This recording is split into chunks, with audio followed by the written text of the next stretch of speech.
on the charts, usually about 20 or 30 of those songs. You're a CHR. You could be a hot AC. AC is what we used to call AOR, which was all over the road, or adult contemporary AC. Hot AC just means that you're a little bit more upbeat than the average station. A lot of stations really position themselves at hot AC because one, you get a better reporting cycle with the trade magazines, which gives you a little more following, a little more pull with the record companies, and hot AC is just a popular term to be using today.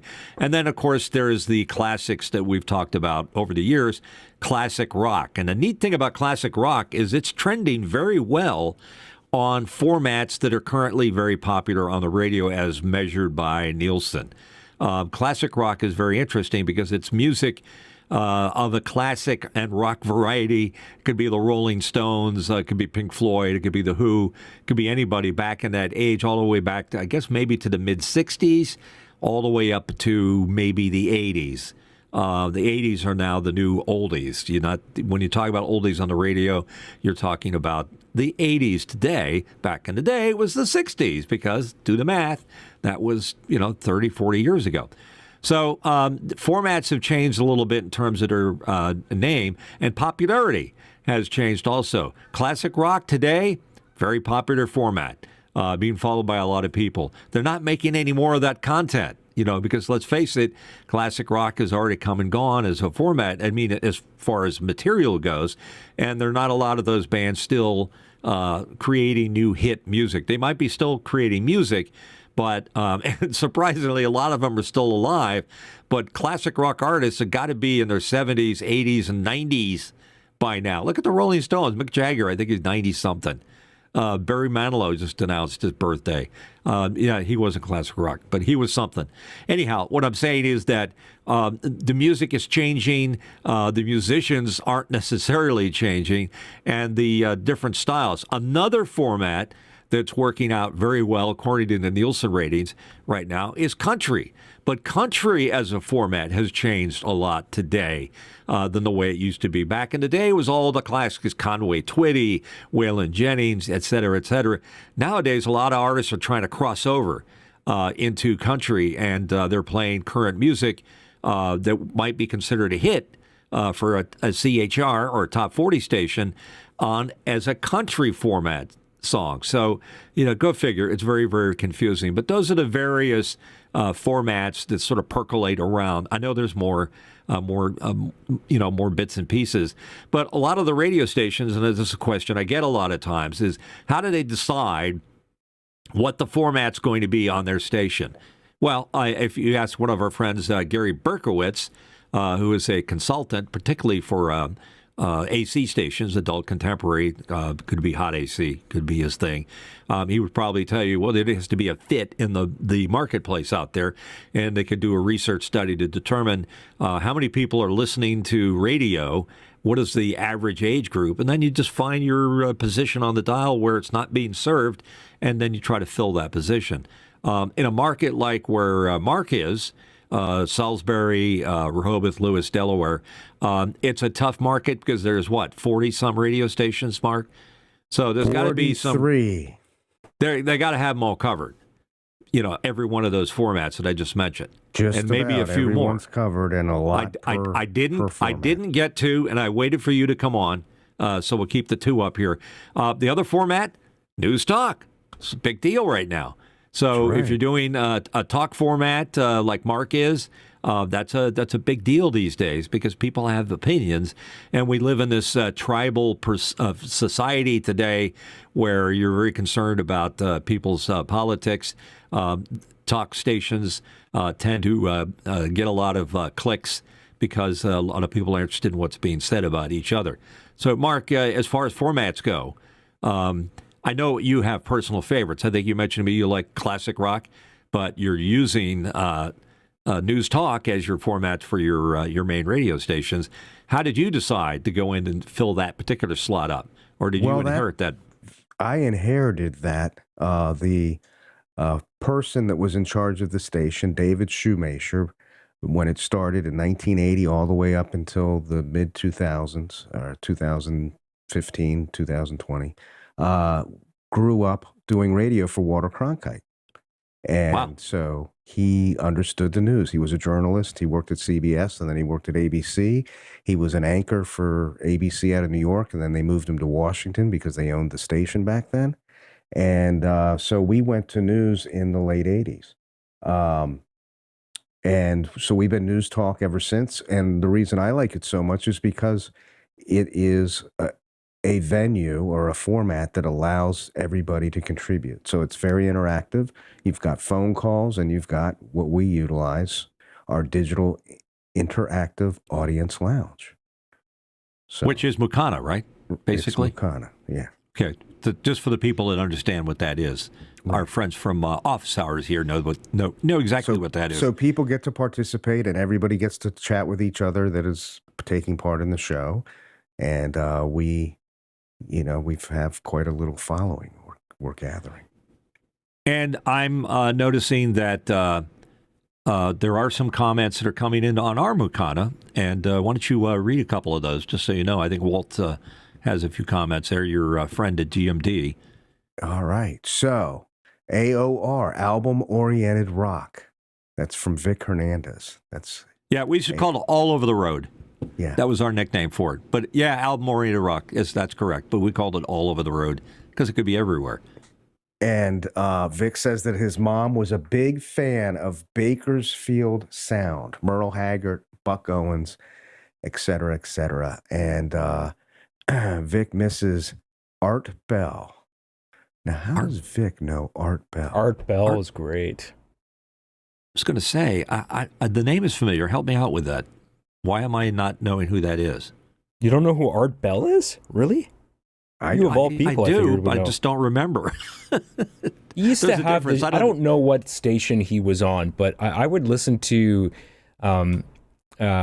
years after. I never actually really listened to him when he was live, but all the recordings that have gone up on YouTube, I would listen to his show because he would have all these crazy people call in, and he would do like one time he had somebody who claimed to have encountered a UFO, and he was chasing the UFO in his car, and Art Bell had him on the phone, and it was just hilarious and super exciting.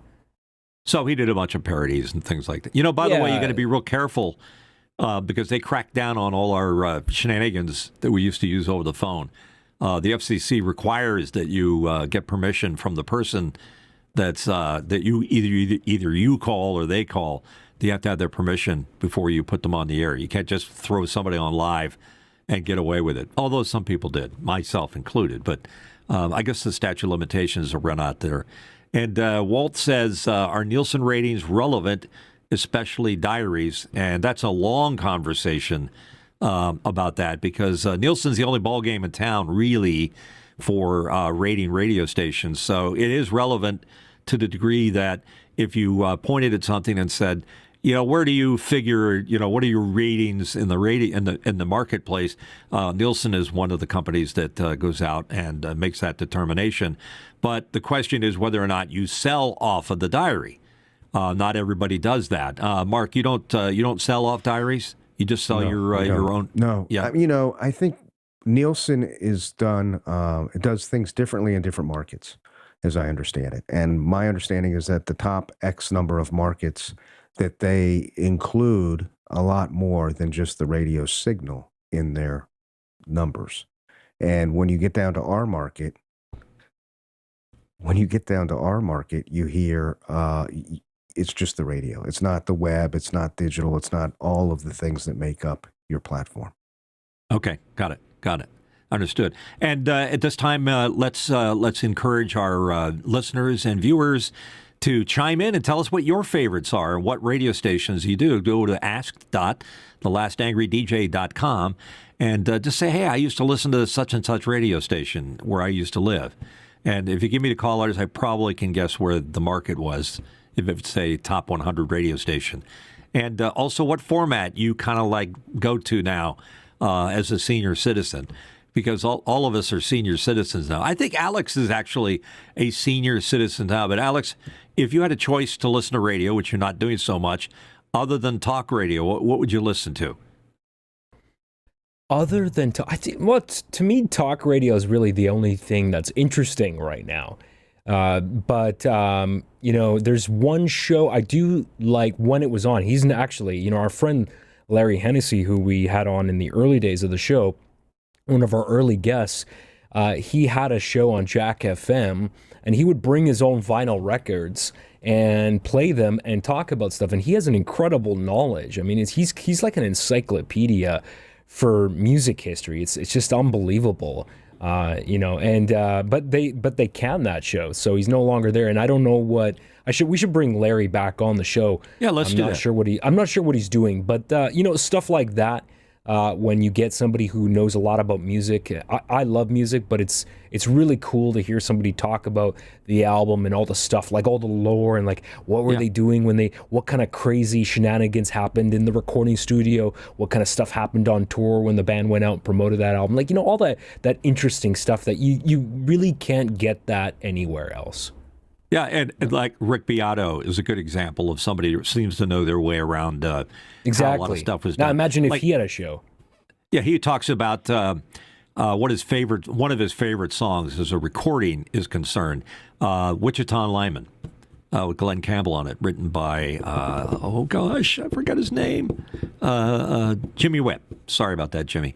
And tells a lot of interesting stories about behind the scenes and stuff like that. I love what Rick has to say. I'd love to have him on the show sometime, but he has millions of viewers and we have hundreds. And by the way, since I'm on the subject, hit subscribe. Oops, it's over here. Hit subscribe, hit like, and we would appreciate that. Mark, we have a question coming in here, so let's check in with one of our viewers. Okay, Mark Steele from Orlando, Florida. Mark, do you have any brokered programming on your stations? And yes, the answer is on Sunday mornings, we have some brokered programming for religious shows that come in. We have one on Saturday for an investment firm that they come in and buy. I think they buy the hour from 9 to 10. Other than that, we don't. We do have parts of the day that we sell for a 5-minute we have an Ask the Expert, which can be purchased for 30 minutes or an hour, or we have a 5-minute and a 10-minute smaller version of Ask the Expert, which is where they come in and they talk for 5 or 10 minutes about their business. But it's always with those two examples are with a host who's asking them questions and they're taking calls. So there's still someone in the studio with them running a board and hosting. So I could, if I had some product or thing that I wanted to yak about, I could go and buy an hour block on your station. It would be hard. I mean, we're pretty full right now, but yes, you could, in theory, if there was space available, buy an hour. Okay. Wow. I've got this butt cream that I'm looking to sell. I think people would be very interested in. No. But would that qualify as Probably have. You probably couldn't afford it, Mitch. Darn it. Do the face. All the good stuff. It doesn't get broadcast. So, and then the other ways that programming used to get filled in, we used to call it either syndicated programming or what was it? Trade. It was a trade. What they used. So to we call do have trade. syndicated shows. So we're 10 hours live and local, Monday through Friday. So we start at 5 a.m., go to noon. And then we split out to syndicated shows on our different frequencies. And then we come back to live and local from 3 to 6. And then we're syndicated again from 6 p.m. to 5 a.m. And so then there's another format that I didn't mention, religious. It's a very popular format. And it's also syndicated, which means that a lot of religious organizations will buy radio stations all over the country and point them at their satellite. And basically, they broadcast their particular flavor of religion. I have nothing against, the commentary. They all are money-making machines because they ask people to donate money.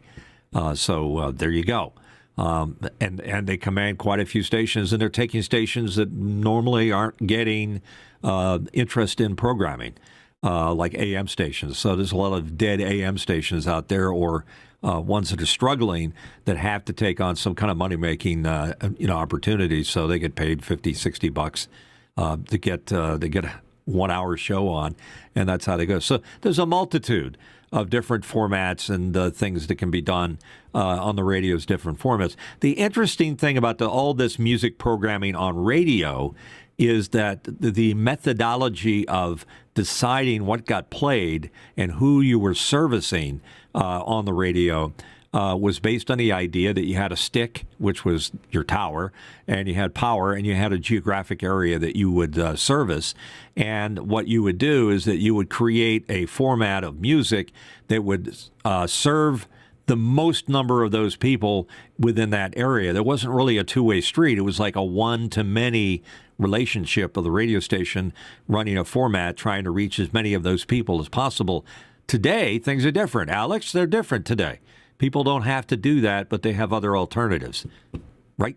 Spotify, Pandora, all those different there's services. no shortage of options, and that's the challenge. I mean, look, modern day streaming has obviously impacted the changing technology and behavior patterns for consumers has obviously greatly impacted the world of terrestrial radio and broadcast. And look at broadcast TV. I mean, how many people have cut the cord on cable subscriptions? Plenty of people have moved to streaming platforms. And look, even podcasts, which is a relatively new medium, is also being slightly eroded by video platforms like YouTube, because now a lot of people are watching tons and tons of hours of video programming on YouTube, and maybe podcasts are getting left behind based on some of the data that I see, although lots of people say podcasts are still a very viable platform, which I believe in. I think if you have right now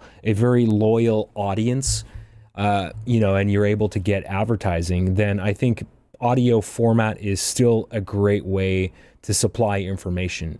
And I think even radio too, audio in general is a great way of delivering information, because not everyone has the luxury of looking at a screen, and not necessarily everything is conducive to video. You don't always have to have a camera on for everything. But I think for a lot of stuff right now, I mean, obviously YouTube is the platform that everybody wants to be on. Everyone wants to be a quote unquote influencer.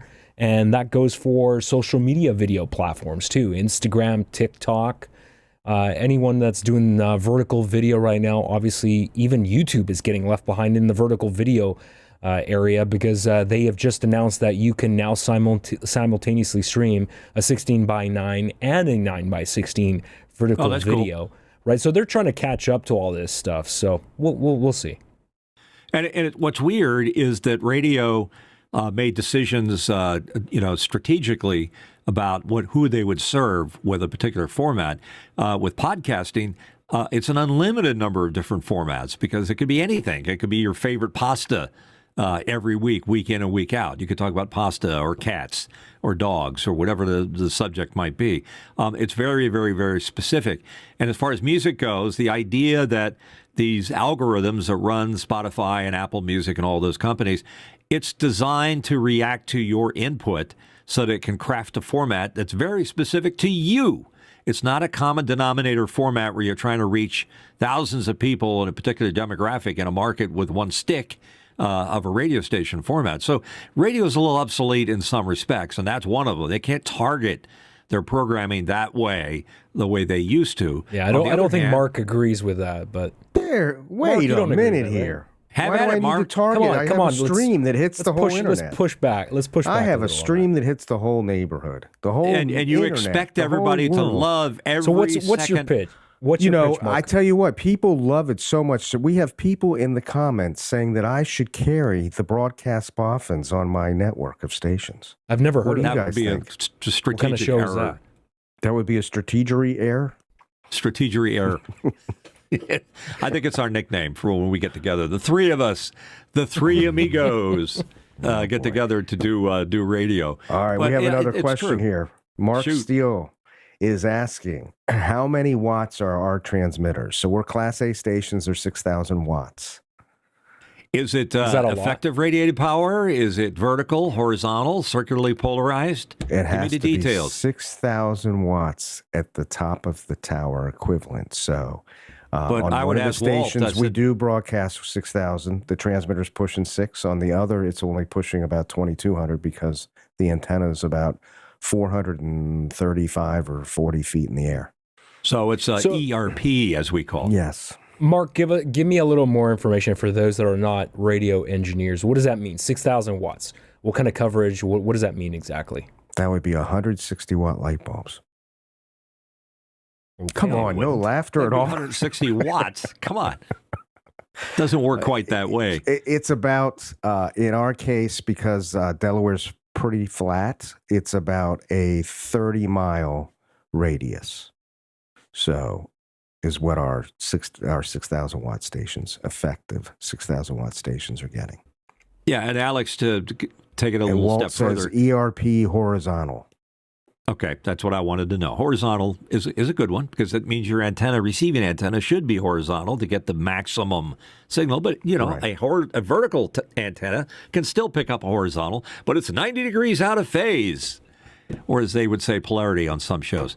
But anyhow, it's very interesting because each area has a lot of factors that affect the propagation of that signal into a certain area. Flat certainly helps, because line of sight is one of the very best. So if I had a choice between tower height and power, I would go for tower height versus a line, or not versus, but to get that line of sight, because you're going to get the best coverage that way. But in a city, it's a whole different ball game, because now you got all these buildings that are deflecting the signal from different, bouncing and be reintroduced, and there's delays, and that's what they call multipath distortion, particularly on a stereo signal.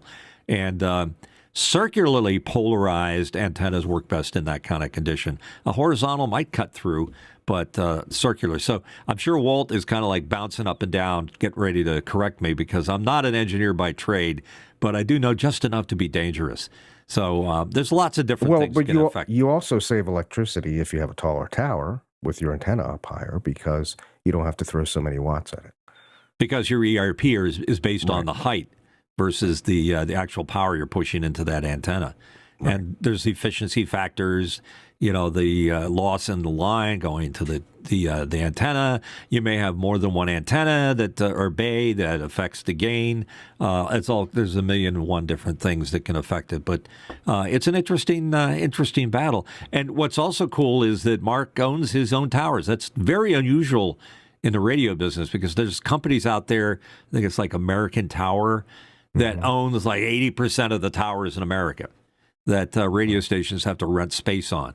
Because getting the zoning to put a tower up in these days is very, very tough, because people don't want large steel structures. Not in my backyard. Looming in there, exactly. And the funny thing about that is that the station I worked at, WAMS, moved out into the countryside, which turned out to be chateau country. Eventually, we had 5 towers for a DA3 antenna system with 200 foot towers, and we had them lined up on this hill right behind one of these mansions, or McMansions as they used to call them. And as time went on, and I was there maybe 20 years after the station had been established, the neighborhood really didn't like our big old towers sitting up there. So eventually, that station became worth more money as real estate and non-towers than it did as a going concern as a AM radio station. And eventually, the towers were torn down and a development was put there. So it's kind of an interesting way that things happen there. So it's cool between the formats, the way they get their signal out there. With the internet, you don't have any of those problems. Everybody's the same power. There's no such thing as a clear channel internet signal. Wouldn't that be cool if there was such a thing? Clear channel, Mark, why don't you explain what that means when somebody says... I was hoping you would just continue. We were on a roll. I talk too much. I'm trying to spread clear it channel around here a little bit. Clear. It's a clear channel across the country, right? Right. So it would be probably a 50,000 watt AM station that has very few other stations that are on that same frequency. And when they turn on their transmitter, you can pretty much hear them cross country, across borders and things like that, especially AM when it used to bounce off the ionosphere. It still does. It just has a lot more interference. So it's competing. So Clear Channel is probably a non-issue because I wouldn't tune to my local AM station necessarily if I wanted to hear what was going on in Chicago or in Fort Wayne, Indiana on WOWO or one of those other. There was a WOWO, WOWO. Maybe they're still around. I don't know. Here's some engineering speak for you. WGMD pushes 2,900 watts up the feed line. The antenna adds 17 decibels of gain to give us a 6 kilowatt ERP. So you're not paying for 6 kilowatts. Walt Palmer. Right, exactly. All right, Walt. That's why I was saying you save electricity. We're paying for half of it. Right. The more bays that you stack on a tower, if you have a tower and you've got horizontal bays, and maybe, I don't know how many bays you have, like 4 or 5 for your station. What they do, the way they polarize the bays, is they take the signal, think of it as a giant donut, and they squeeze it down. And the more they squeeze it, the more it propagates out in different directions. If it's just one bay, the effective radiated power from that is a lot lower. So you gain power by adding bays, and the way they're polarized determines how that works. I think I got that right, Walt. I think I got it close anyhow. Well, we might hear back here in a second. How many bays do you have horizontally polarized? I think we have 2 sets of 3. 2 sets of 3. Okay, so we have a backup set and a primary. So set. 2 and 2. Okay, got it. Understood. So you got good coverage down there. I mean, where do the big holes happen for you down in Lewis? You have any holes down there? No, not in Lewis. I mean, the thing that hurts us the most is that the Lewis station's 8 miles off the ocean, so a lot of fish listen to us, and they don't call. Oh, that's great. Diver Dan. Yeah, but USX is also a Class A, and it's right in the middle of the peninsula, and it reaches almost from the Chesapeake Bay to the Atlantic Ocean, and then Lewis hits to Cape May. So we've got from the Chesapeake Bay to Cape May at some time. So you can draw a little circle around it. There's no mountainous areas in Delaware that would interfere with that, and not a lot of construction down there. So anyhow, format-wise, our theoretical radio station for Mark, I got an idea for one. An idea for a radio station that utilizes the technology of the internet. I'm thinking that you should have a radio station that plays only requests. In other words, the technology exists now where people could go on your website and say, I want to hear this song dedicated to Joe Blow or whatever, and I want to hear it at a certain time or whatever. And they would have a pretty good idea of the request that would be made on the internet could be done through a SQL server, and then it could determine whether or not that song is available. And then the station has slots just for request, and that's all you do. Let the listeners curate the format and see where it goes. That would be very interesting to see what kind of music got played. So that's some of the interesting. It could be like those little machines at the diner tables that you drop the quarter in and pick the song. Yeah, jukebox. Yeah. Well, so just as a reminder, a program reminder here, we'd love to hear from you, and we know that there are lots of ways that you can reach out, but we'd love to have you reach out at ask.thelastangry.dj.com, or you can use that QR code right there. It's floating there for your convenience. There it is, right there. And we use that information so that we can hear from you. Just like if you had to request a song on your radio station, this replaces the request line. This lets us hear back from you. And this truly is an interactive medium. So we want to hear from our regular listeners here. We got some new folks because I jumped on to After Hours and talked to a bunch of people, and they should be there. If you're there, to give us a comment. Or go into Makana and do something. Yeah, go ahead, Mark. Vic has a comment. He says that we should have drive time requests only for premium members. So now we're going to charge for it.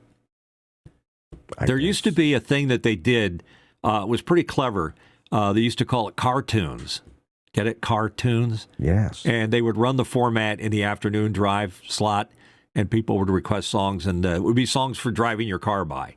So if you know, Baby You Can Drive My Car by the Beatles, whoever, people would call in and make requests during the cartoons, and they would spell it with a K segment. And that was kind of a neat format. So, yeah, pretty much everything you could think of. But I like the idea of using the internet to program the station. That's kind of a reversal of the relationship between the listener and the way it goes. Now, the problem is it's not necessarily going to be programmed well, but it might be interesting to listen to what the songs are that people are that are requesting. Let's say they want to go really deep cuts that you wouldn't normally hear on the radio. Like I'm going to think of an exotic top 40 song. The Chakachas and Jungle Fever was a song. I heard it yesterday. And I have this game that I play with myself. I have a server behind me that plays all of the music in the world that was played on the radio, back to the 60s up to today. And I try to call out the name of the artist and and it was like they played us. Chakachas, I know that song, Jungle Fever. So that would be kind of cool if you had that. It would be cool if you used the tools we had here and you made a list of songs. And people could vote on them, and they could vote on them right here digitally, and you would see them and play them in the order of the votes. Now, we do have to mention that music rights over digital are much different than music rights over radio. So, as Walt says, the cost of the music rights and licensing, you'd have to get licenses from BMI and ASCAP and GMR and others, and they tend to be a lot more expensive if you want to do it over. Well, let me ask you a question. If the radio station accepts requests and you play a request, is that considered under that particular license? Because if the digital is just allowing them to get a request into the radio to play something, that's the same thing. It doesn't make any difference how it gets in there. So I would no. I'm assuming that you're playing it out over the internet and not just your antenna and your stream. But you're doing that anyhow. If you were requesting a song by phone, you're doing the same thing. If you're simulcasting on the internet. Right. No, I don't know. I mean, but only radio stations can do that. If you were going to do this on your own without an FCC license, correct, you'd have to pay for the rights, and they're a lot more expensive than if you have an FCC license. And then you would probably have to abide by what's called a statutory limitation, which is the separation of the artist and title, so that it becomes. And then the record companies are just paranoid about anything that even smacks of request or on demand. They really want to cash in on anything that sounds like it's an on demand. So I think it would be you could do it for a short time before somebody would find a reason to sue you over some aspect of that, because the music companies, all they are just a bunch of lawyers now anyhow, looking for ways to deepen their coffers with other ways to. It's very hard to start a radio station and pay for all of those particular licensing situations that Mark just mentioned. But I'm talking about a different way that people would interact with the radio. Right. So the radio has an automation system that's driven by a database. Let's say it's SQL database, and then on the other side of it, there might be hooks into an app that runs on the internet. And on the internet is that you can put your song in that you presumably want to add to this radio station, and it would say, request accepted. And by the way, the request was not accepted because we don't have it in our library. But chances are it is in the library. Right. So depending on how obscure your request is, or inappropriate song, it's just not going to play that. Somebody trying to game it. And Vic brings up the point that even if you're a nightclub, you have to buy the rights. So it's not the band playing the music at a nightclub. It's the nightclub that has to pay for the rights.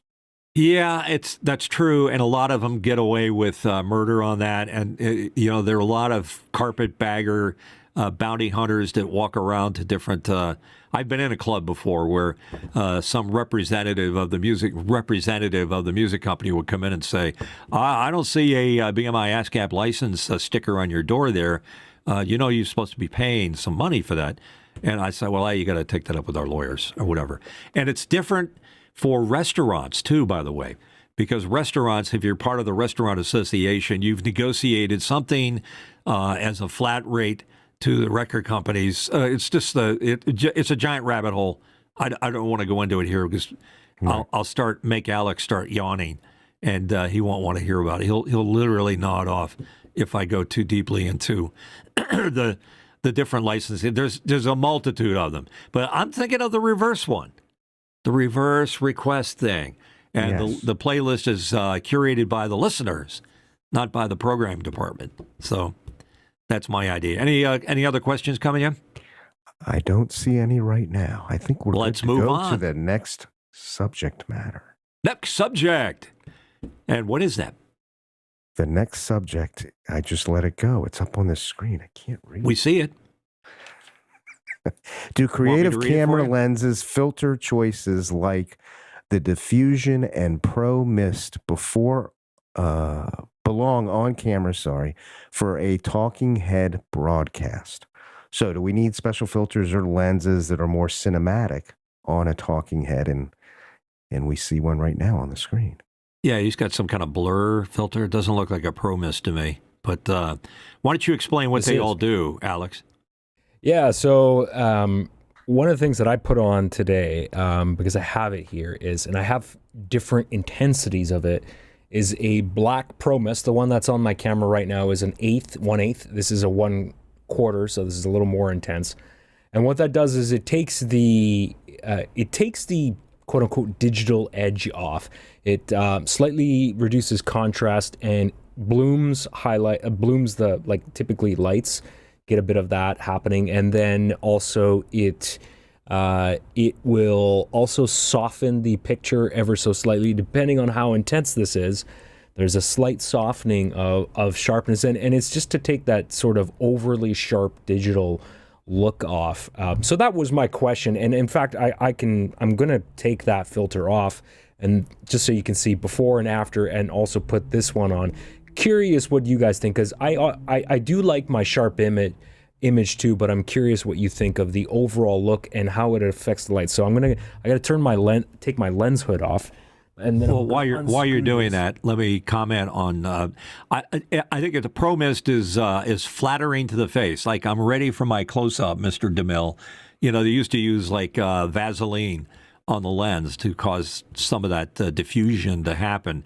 And I can see it for cinematic applications, but this is broadcast. We don't really need to go and do that. We're really in the business of sharpening that image as best as we can. So I would say on the A/B comparison to Alex, I would go for the sharper image. I just used a copywritten name. A sharp image versus a Pro Mist. Or, I have them. I got a bunch of Tiffin filters back here. Right. And I tried it for a while, but I don't do that. So changing the image either through using a filter or a LUT on your camera, like Sony cameras have a thing called S-Cinetone that does almost the same thing. It does some flattering enhancement, mostly cinematic. Okay, Alex, go ahead. So I've taken it off. So this is, you can see like the beard hair and stuff like that. Well, I just shaved this morning, although I still have 5 o'clock shadow. It's not a very close shave, but you can see it's a little sharper, and the lighting doesn't bloom as much. As it's a very subtle effect. Now I'm going to put another filter on. This is another Pro Mist, by the way. These are all Tiffin lenses, which I really like, and this is a 1/4. Now you should see a much more dramatic change to the way the lights are affected, and also further softening, which I'm not a huge fan of. But I just wanted to play around with this so you can see. So I'm going to screw this in. He said. Try not to knock over the entire camera rig. If it'll screw in properly. Here at Benny Hill Productions.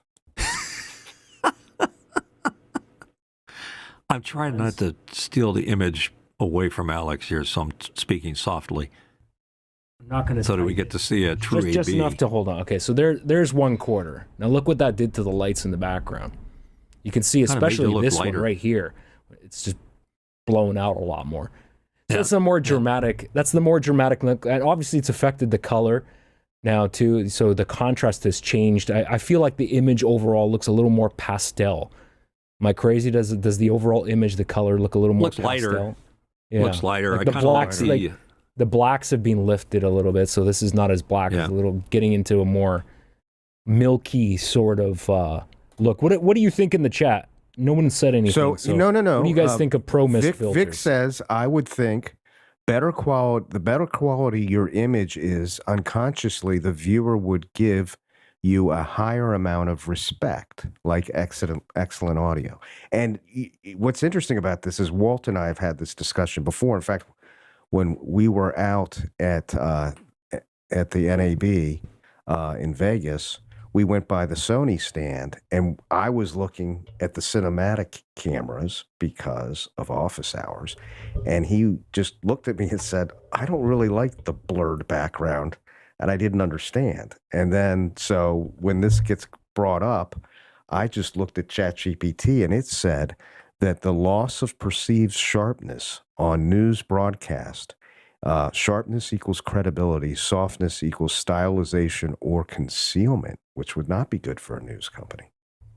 So, Well, that's it's interesting how subconsciously these different blurred background is you're trying to hide something.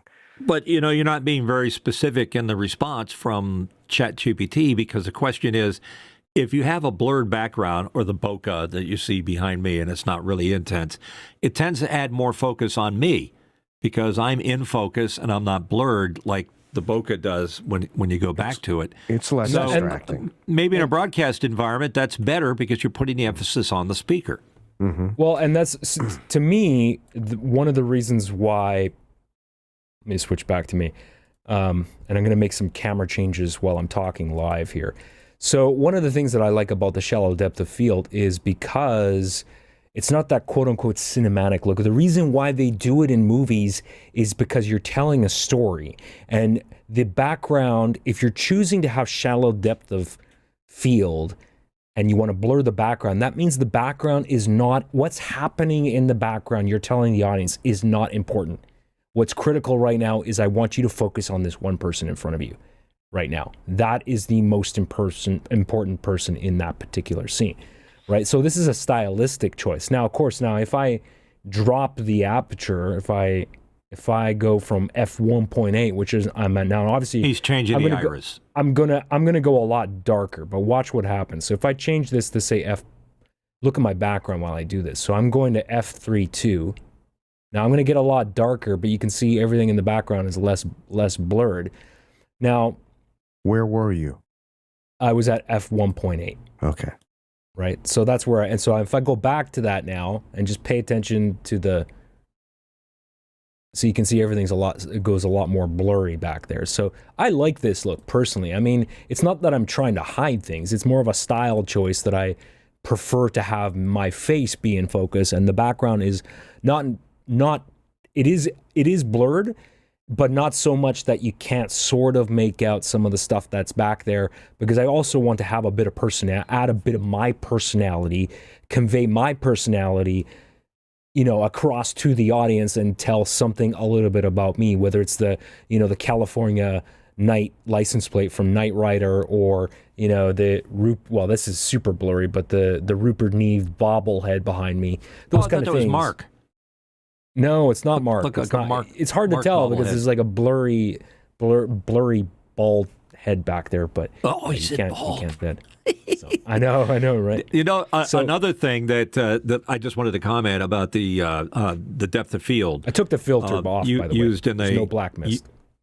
Used in a film is it might have a two-shot with somebody standing more foreground and the other person standing behind them. And what you'll see is a roll focus between whoever's talking. So if I'm talking to a person that theoretically is behind me, you're going to see the focus shift from me to the person that's talking behind me. That's used all the time in films. Mm-hmm. But I think for the purposes of, like Alex is showing how that works with his autofocus, for the purposes of a broadcast or a Zoom, I think that's going way too far. I think you're going too far to be, pulling all kinds of cinematic hoo-ha to make your image. I think you need to look good and make it look as good as it can. I don't put on the hoo-ha, not a technical term. Sorry. I mean, if you're doing weather and traffic, you don't want the bokeh. Right, because you got to see the weather map behind the weather guy. Exactly. So just to make sure I understand. And I can put it back on one more time. So you guys don't find it necessary. You don't like the way the Pro Mist affects the image. You prefer the ultra sharp, unmodified images. Am I understanding that correctly? I think it depends on the talent. Some talent is going to want you to put something on to cover blemishes, and other talent is going to say, no, forget about it. I am who I am. Yeah, mostly in cinema.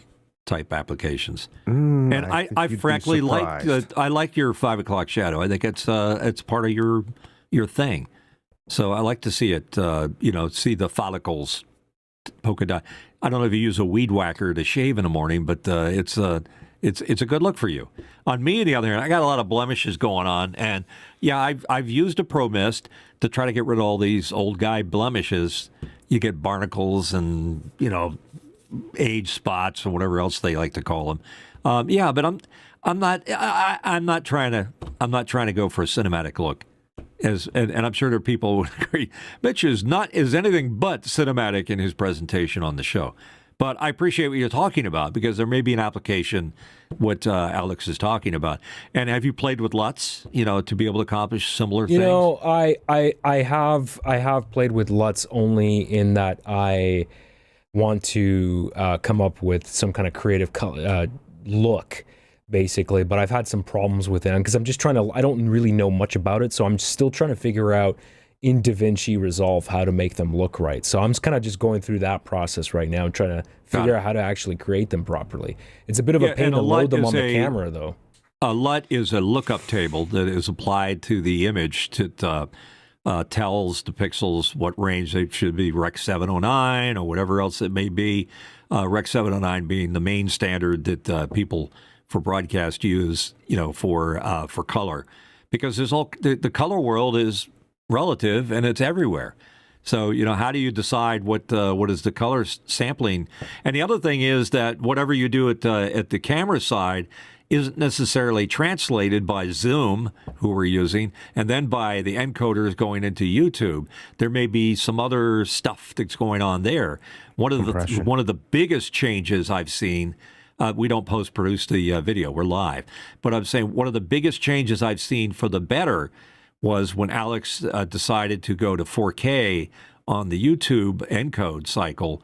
Somehow it just cleaned up things a little bit. So it has something to do with the quality of the YouTube encoder that was making it better than it was before, or before it was downgraded. I don't know. Alex, what magic sauce did they put in it? I can explain that. So with YouTube, if you decide to live stream to YouTube, if you are encoding the stream using the H.264 encoder, if you are only sending 1080p resolution, you will be put into a particular encoding pipeline.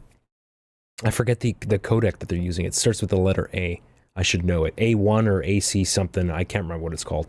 Anyway, and then if you send anything higher than 1080p using H.264, so that would be 1440p or higher, then you go into another encoding pipeline using the VP9 codec, which is different. So it is a much better encoding process, less compressed. You get better, that translates to better color reproduction. And there's a slight increase in image quality. You can also achieve the same thing if you encode your stream using H.265, which is more efficiency. It's a high efficiency codec. So if you send 1080p using that more efficient codec, you will also achieve the same thing by being treated to that VP9 encoding pipeline at YouTube. So they don't advertise this. You have to know. Somebody at YouTube has to tell you that. And we've learned that over the years with people that work at YouTube. That will tell you. So if you care about quality, then you got to do the right thing in the encoding procedure to make sure that you get that better image quality. Yeah, and you have to game the system a little bit to be able to get that. And I would say sometimes you might use a filter from Tiffin. They have an endless supply of filters, by the way, that would allow you to use a filter that pre-prepares the video image to work better with an encoding scenario that YouTube might be using. So instead of it just painting the image a little bit differently, it might be there to compensate for an encoding weirdness that happens when you send too sharp an image through the system. I think we have one of the very best looking images for a I guess we're 1080, but we're at 4K. One of the best looking images I've seen when I look on YouTube on my home TV system downstairs. And Alex, I'm going to be interested to hear when you bring up your YouTube on your brand new OLED LG. Haven't actually done that yet. You're amazed. You haven't done it yet? I have not done that yet, but thanks for the reminder. I'm going to take a look at the stream right after the show. Yeah, Go ahead, Mark. love to hear. You got something to add? So we just have some comments that are coming in before we go on Bring to the 'em. next topic. Vic Hernandez, I feel it depends on the nature of the broadcast. Straight news, everything should probably be as sharp as possible. And Walt Palmer says, I prefer the soft backgrounds via depth of field. Otherwise, I find myself looking to see what I can see in the background. And that goes to the point of the bokeh where it's distracting sometimes. Yeah, I'm with you, Walt, because a lot of people, for some strange reason, either have some kind of political agenda and, oh, he's got a bookshelf and I can read the titles, and they're kind of showing off that they're well-read and this and that, or they might have an Emmy or something else hanging on the shelf behind them. It's like I prefer to be just a little more subtle.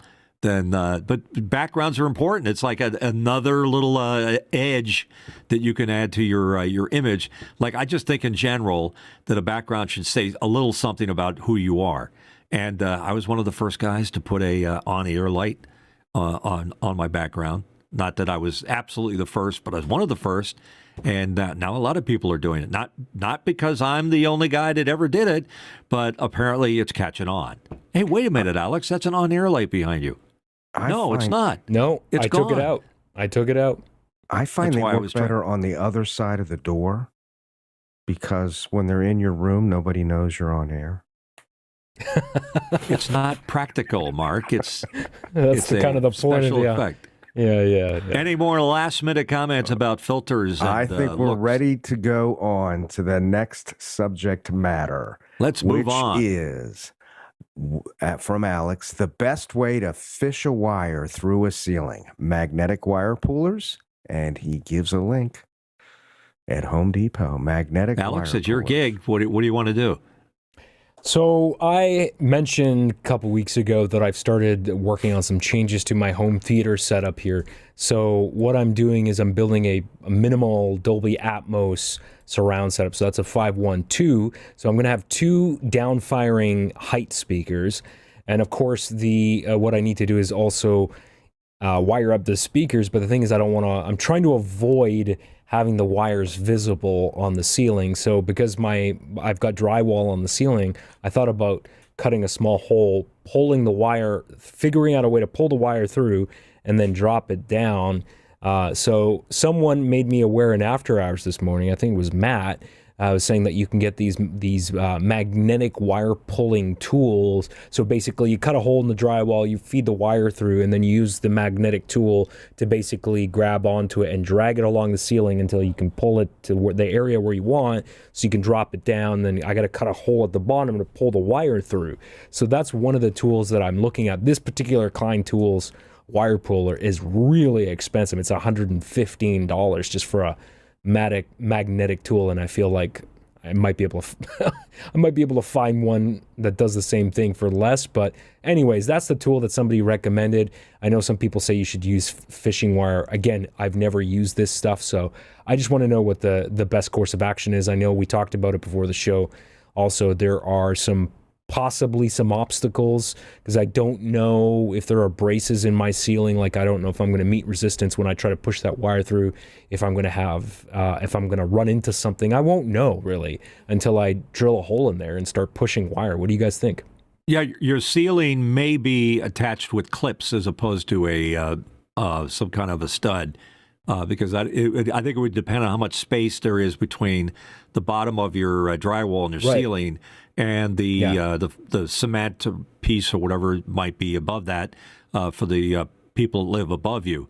So I would be careful about investigating it. I would personally use a hamster and some peanut butter. I think that would probably work real well. Hamster and peanut butter.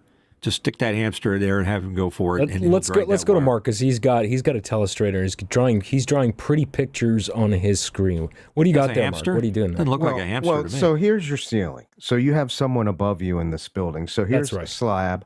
Let's just say this is a slab of some kind of concrete of some sort, probably 3-4 inches thick of concrete sitting on a pan. So it's going to have a corrugated pan typically. And then you're going to have some kind of structure, either an open web joist or some kind of stud, maybe a 10-inch, 12-inch stud. Something's holding the weight of that concrete up, and this is regardless of where your columns and beams are. This is just trying to figure out. Now, we had talked before about you wanted to hang the speakers off of the gyp board. So here's your gyp board on the underside of those. Right, and I got to get whatever's good wall holding that angles. up. We don't know what direction these are going, but so you have to figure that out.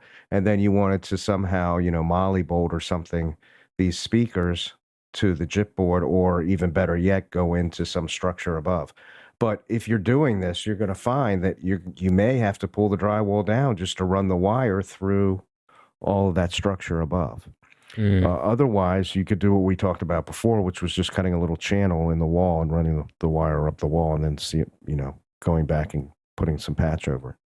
How many people could be so lucky to have an actual architect here to explain what you can expect? Because other than my lame excuse of using a hamster, Mark is a legit architect. So explaining what to do there. Yeah.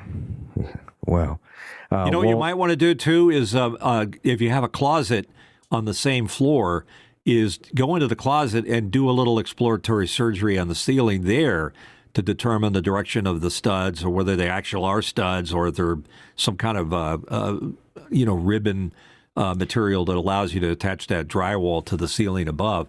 At least you can discover a lot. No matter what you do, make sure you have a friend or you have some skills for spackling and sanding drywall, because you're going to have to do that in some I got no some skills degree. in that area. You have no skills, you're in trouble. The magnetic one sounds great until you find out that you just found the plumbing chase or something else that's metal or steel.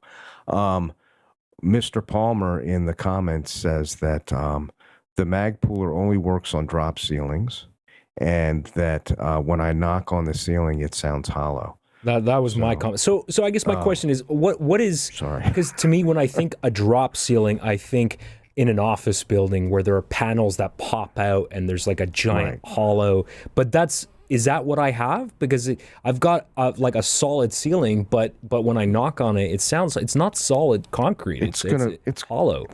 Well, is that a drop ceiling? No.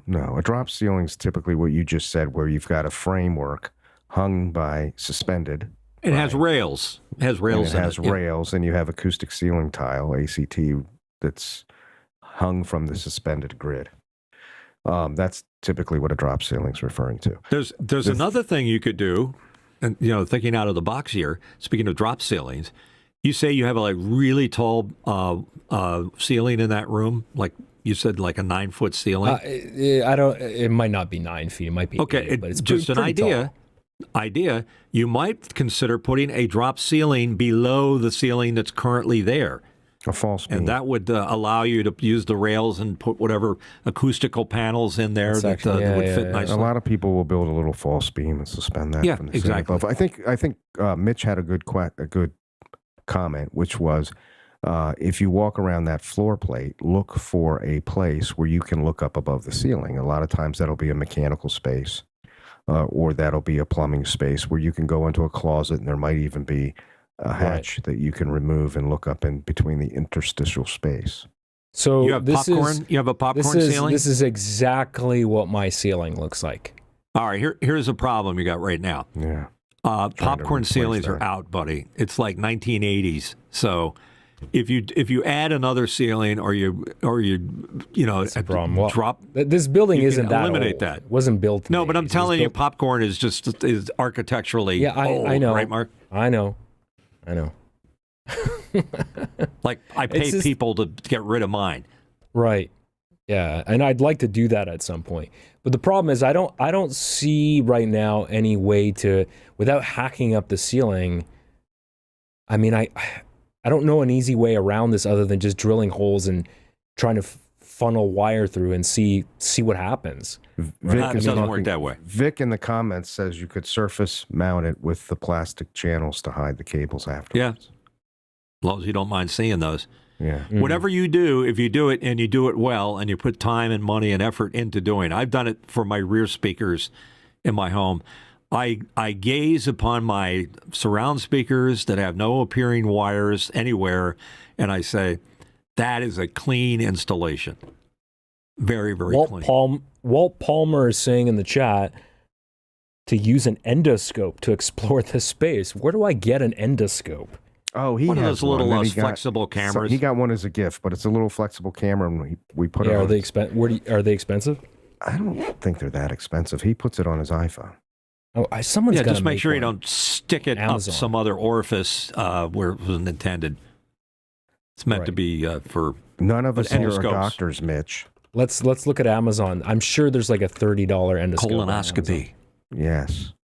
For your ceiling. All right. If you see any good answers to that, we'll come back to that. I think it's time to move on. We're going to move on to the exciting world of Mitch's Beef of the Week. Here we go, ladies and gentlemen. Time to talk about things that really freak me out. I'm just going to do this one. We've had bad forecasts lately. And what is it about anytime there's a snowstorm coming to our area? I don't know if they do this in Canada or not. Why do you have to go out and get milk and eggs? What is the story behind milk and eggs whenever somebody has a bad forecast? I mean, I think there's some kind of a scam going on between the supermarkets and the weather people. I think supermarkets are in there. But go ahead. I think it's much more devious than that. I think the supermarkets own the broadcasting companies, or vice versa. I just said that. There's a conspiracy going on. Yes. So the milk and eggs theory is my beef of the week. So maybe it should be milk and eggs of the week. I don't know. But if anybody has any real stories, like why do you have to run out and get milk and eggs? You forgot the toilet paper. Yeah, get toilet paper makes sense. I can understand that. And in a pinch, you could always get it. In a pinch, you could use paper towels, or a telephone book. Oh, wait a minute. Nobody has telephone books anymore. Remember Yellow Pages? Anybody ever had those? Yellow Pages? Well, they wouldn't be yellow anymore. Ha ha! Anyhow, that's my beef of the week. Thank you very much for putting up with that. And time to move on to your TV series, movie, whatever DVD thing. Alex, got something new? Yes, I do, and that is. Let me just let me pull it up here. Sorry. While he's doing that, did we not Palmer have? Did we skip something? Yeah, I'm not doing the app for everything. I'm not. Okay, all right. So we got to advance that. Oh, sorry, guys. Mr. Oh, sorry. Yeah, that's it. It's there. There we go. It's up there, right? Yep. Yeah. It is. Okay. So here's my media pick of the week. This is a movie by A24 Films, which is the new hot movie production company right now, written and directed by Alex Garland, which you'll probably know from 28 Days Later, from Civil War, Ex Machina. This was a low-budget movie, and if you like really unsettling, disturbing psychological movies, movie, you need to see this movie. It's just called Men, and that's the back right there. Came out in 2022. Kind of flew under the radar, but highly recommend this movie without spoiling it too much. The protagonist is named Harper, and she retreats alone to the beautiful English countryside, hoping to have found a place to heal from a personal tragedy. Soon after she settles in, dark forces from the surrounding woods appear to be stalking her, forcing her to face the demons of her past. Really? I like that. What was the series where they had something like that, where it was a home or a living room that was out in the middle of the woods, and it had a glass wall? I'm not going to describe it well enough for you to identify it, but sort of like that. Kind of an interesting approach. I'll remember it, and I'll wake up in the middle of the night and shout it out loud. So what is it with A24, the film company? They just seem to be doing a lot of cool stuff. As a company, and I've heard actual actors brag about, I got an A24 coming up, and I'm like, really, an A24? Sounds like some kind of a mechanical tool for fishing wires. And they seem to have come out of nowhere, and I'm not sure where that, who started that company, but it's really, really interesting, and they've come out with a lot of really great movies, and I've been following them really closely, Mitch. So I haven't seen a movie that has disappointed me yet. and I've been watching pretty much every single one that they've put out, and I enjoy going to the theater. So I'll watch these movies in the theater. I'll buy the disc when it comes out. I've been very impressed with the quality of the productions they've been putting out. All right, Alex, media pick is Men from 2022. I always make that transition badly. And while we're on the subject of images, before we wrap up the show today, what the hell did they do to Stranger Things? How could they screw up? No spoilers, please. I'm not going to do the spoiler because I hadn't even seen it. But how could they screw up a season as badly as they have? It's just absurd. They've gone beyond jumping a shark. They're jumping all kinds of fish in the in those Stranger Things. So if I were one of the brothers, what do they call them? The well, two it's brothers? not finished yet, though. What are you talking about? They haven't aired the final. But I'm hearing yet. stories that the final is ridiculous. Okay, but you haven't seen it, so you can't comment on something you haven't actually seen. I'm commenting on the fact that other people are commenting. I'm commenting on the fact that the season sucks. Well, it's like watching. I would suggest waiting till it airs before being one of those like people. They're going to redeem themselves with one little episode. It's like what they did to Game of Thrones. They screwed So you've up been Game of disappointed Thrones, so too. far on the new season. I'm very disappointed by the last season. Fair enough. For a lot of reasons. It's like Lost. All of a sudden Lost. Hey, you woke up, God, it was streaming. yeah. See, that's the kind of thing that I'm saying. It's driving That me was nuts. a real bummer, the way that show ended. Exactly. I think, was or, it season... Seinfeld, like, I feel like the it last was, episode. No, actually, I'm fine. I actually like the last episode of Seinfeld. I'm not one of those people. But was it season 3 or 4 of Lost when they started talking about the Dharma Initiative? I feel that was like... I think it was season 3 was peak Lost for me. And then that last season just really, yeah. I only have so much room in my brain for really bad shows. And ones that I've invested years, like Lost as a series, to find out that the ending was so bad, it just kind of like corrupts everything that I've watched all the other previous times. So that's why we do this little thing on the show, because we want to avoid all the pain and suffering that you folks might go through if you were watching this. So a lot of good shows out there, a lot of good programs. What was the one I was talking about? It was based on Kennedy's death.